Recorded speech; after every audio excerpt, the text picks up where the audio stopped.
Welcome back to the channel. Today we're talking of course about Wrexham Football Club, and I have the very tough task of picking my strongest Wrexham starting 11, providing when everyone's fit, this is the starting 11 that I would pick that I think is going to bring Wrexham the most success this season. Of course, we've seen the summer signings, we've seen the players that have come in, there's been a lot of quality additions to this squad, and it has been very tough trying to pick the best 11 possible. Before we get any further in today's video, I'd like to give a massive shout out to everyone that has provided extra support to the channel by clicking the first link in the description. There's a whole host of legends that are on screen now. Of course, it's totally your own choice, and any support is massively appreciated. And let's see if we can get to 26,000 subscribers very soon. You've smashed the support over the past couple of videos, and let me know your thoughts and let me know your strongest Wrexham starting 11 in the comments before we get any further, and let's see if we can hit a big 600 likes. So starting off with goalkeeper Arthur Okonkwo. Was it ever going to be anyone else on this list? Okay, yes, we've got good quality in that goalkeeper department now, bringing in Callum Burton, of course retaining Mark Howard for this season. We've got quality, we've got experience, but we're going for the younger option, the player that has had such an incredible season last year, Arthur Okonkwo. In my opinion, one of the best signings we have made under the takeover. Just looking at his stats on here now, 17 clean sheets in 40 games for Wrexham. That's nearly a clean sheet every 2 games. So he's had such an impressive spell in the starting 11. Of course, when I'm recording this video, it marks a year since Arthur did make his first Wrexham appearance. So what a year it has been for Arthur, and only 32 goals conceded since signing for us. You know, he nearly had a full season under his belt in League 2 last year, and coming into this League 1 season so far, he's kept 3 clean sheets out of 4 games, had some really good performances, and of course picking up that Man of the Match award in the big game away at Bolton Wanderers. And the list just could go on with Arthur. You know, he featured in League 2 team of the season last year, and if we're looking at his personal attributes, his shot stopping is phenomenal. He's good from crosses. His distribution has got so much better since he's obviously gained that experience, had that run in the starting 11. And there's potential for Arthur to be a very good goalkeeper. Right wing back Ryan Barnett. He rarely puts a foot wrong in the starting 11, and possibly, in my opinion, one of the most underrated players in the Wrexham squad. I can't recall one bad performance Barnett has had in this Wrexham team. You know, ever since he's came into the squad, he signed from Solihull Moors as a right winger. Parky obviously had that plan of playing him as a right wing back to complement his attacking quality and of course his defensive quality to suit Phil Parkinson's style of that 3-5-2 with wing back. So, you know, he slotted into that right wing back role really well, and he's just going from strength to strength as each season goes on. 26 crosses Barnett has made so far in League 1 this season. He is literally putting chances on the plate to Ollie Palmer, Paul Mullin, you know, you name it, those strikers that are in the box. He is just putting the peach of a cross in every single time. He loves taking on his man. He's a very confident player, good dribbler of the ball, and I think one player that plays a massive role for us. Right centre back Max Cleworth, one of the best young and up and coming Welsh defenders there is out there.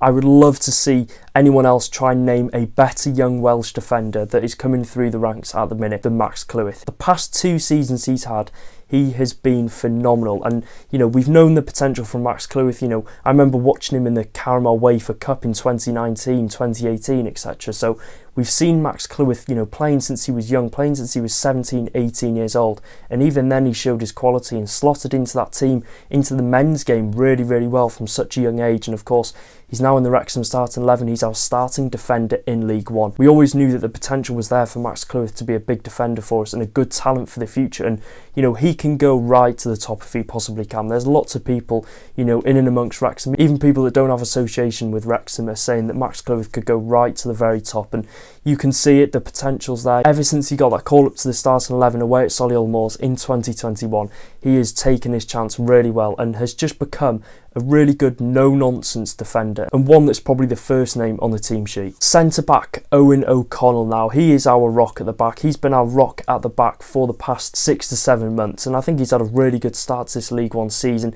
He's great in the air, he's made 21 ball recoveries so far in League 1 this season in just 4 games.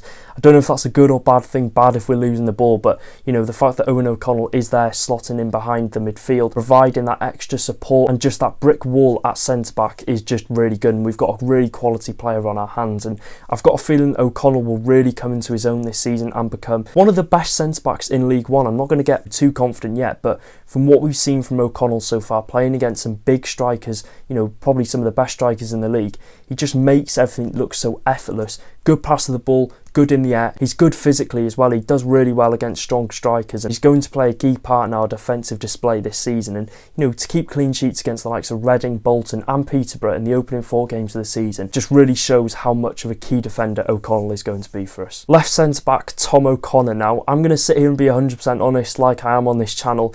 I wasn't 100% keen on Tom O'Connor first playing at left centre back when he took up that role. When Phil Parkinson put him in that left centre back role, I was not really too confident, because we'd seen O'Connor, we brought him as a midfielder. He's a great passer of the ball, and he had some really good string of games when he first signed in midfield. But Parky obviously saw that spark in Tom O'Connor that made him put him at left centre back, and how wrong has O'Connor proved me? He may not have the aerial ability of the likes of Max Cleworth or Owen O'Connell, but his composure on the ball, his passing ability, like I said, the passes he makes into the midfield to make that attack and to start that counter-attack, or just the attack in general, is second to none. And you see O'Connor every week, he puts in 7 out of 10 performances. Okay, he might not be, the standout player in the defence each week, or the standout player in the lineup each week, but he just goes about his job really, really well, and you will never see Tom O'Connor put in a less than 6.5, 6 out of 10 performance. Moving over to left wing back now, James McLean. Now, in my opinion, I love James McLean, and I think he should be one of the first names on the team sheet week in, week out. Of course, our now captain plays with pride. He plays for that badge that's on his shirt, always gives 100%, and we definitely see the experience that James McLean does bring to this Wrexham team. And he's great cross of the ball, good link-up players we've seen so far. That link-up play at home to Reading with Elliot Lee was ridiculous, and if we can see more of that this season, I'd love to see McLean chipping in with a couple more goals in all competitions. That's 15 goals and assists for James McLean last season. He's yet to go off the mark for goals and assists, but I don't think it really matters when we're scoring 2 against Peterborough, 3 against Reading, 3 against Wycombe. And of course, with the 15 goals and assists, it just proves he's not only utilised as a defensive option, but going forward he's very, very effective. And of course, we haven't seen him get off the mark for any goals and assists yet this season, but you can see him putting quality crosses week in, week out. And, he deserves to be in that starting 11. He's 35 years old. He's fit as a fiddle. He's, our captain, our leader. And, of course, he's just a massive fan's favourite. Centre midfield, George Dobson. The way how Dobson has slotted into that midfield, and, he's taken the midfield up from a quality level of here to here.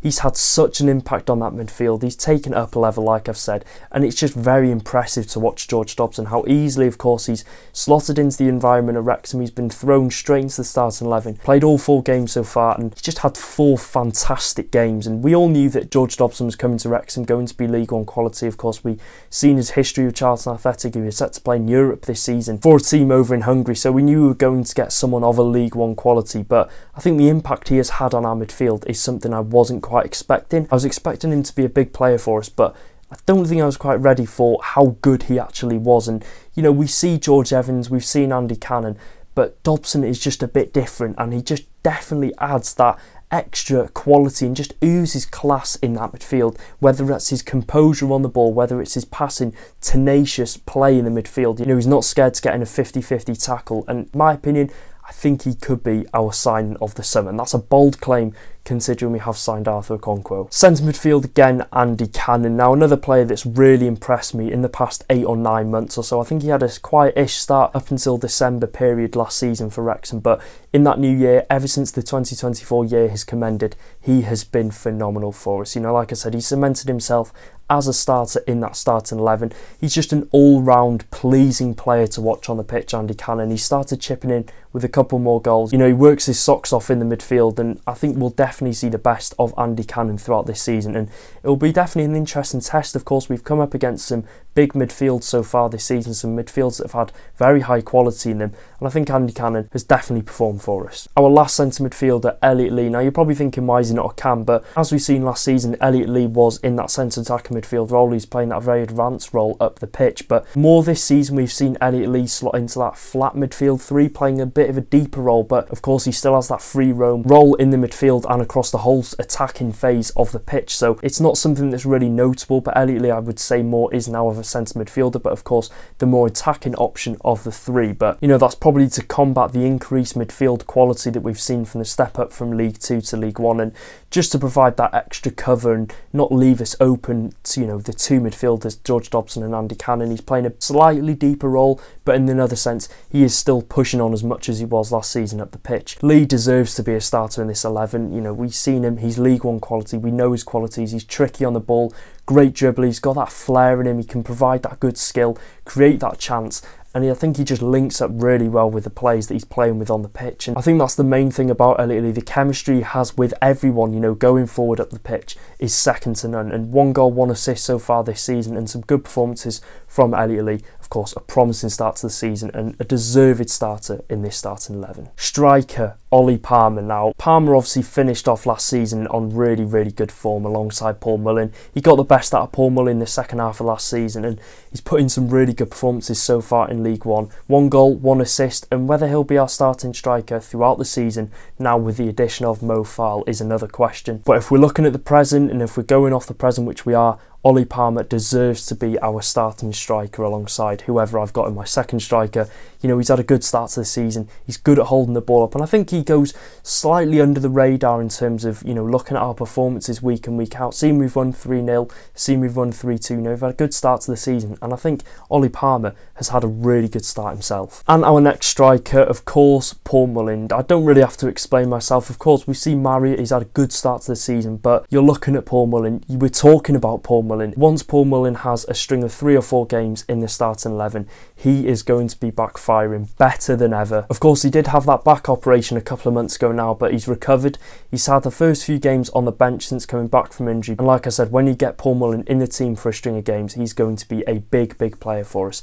He's missed 6 games last season, but yet still ended up with 24 league goals. And he's our main source of goals, maybe not so much this season, of course. We've only seen him feature for around an hour of play over the first 4 games, but, you know, maybe not so much, of course, as we've seen. We're scoring goals without Paul Mullin perfectly fine, but there's no hiding the fact that Paul Mullin is a machine. Once he gets back into that starting 11, we're expecting him to be up there with the top scorers in the league. We're expecting him to score goals for us because, you know, he's done it in the National League, he's done it in League 2. That step up is going to be interesting because there's definitely better defences in this league. But this is Paul Mullin we're talking about. He's a natural goal scorer. He's got 100 plus goals for Wrexham, and I have no doubt in my mind when he jumps back into that starting 11, he will get firing again. So yeah, that is it for today's video. Let me know if you disagree with any of these picks in the comment section down below. Of course, you know, you could have questions about the wing-back roles, the striker, the midfield as well. I'd like to hear your preferred and strongest starting 11 that you would like to see Phil Parkinson play week in, week out at Wrexham. Of course, this was very, very tough. So if you did enjoy these type of videos, make sure to drop a like, subscribe, do all that good stuff. And of course, if you'd like to support the channel further, it'll be the first link in the description. Until then, bring on Derby Day. Wrexham Shrewsbury on Saturday is going to be a massive, massive game. It's going to be a great atmosphere, and hopefully we'll yet again beat Shrewsbury. Until then, take care guys, up the town.